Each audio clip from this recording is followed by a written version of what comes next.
To add shadow to text, I'm going to come over to the text tab here and I'll click on add a text box. Let me quickly just change the text font to something else. Let's use this font and I'll close that out. And now let me add in the text I want to add shadow to. So this is my text here.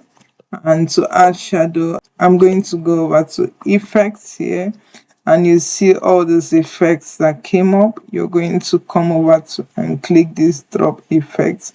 If you want it to have an echoish effect, you see that echo begins to happen.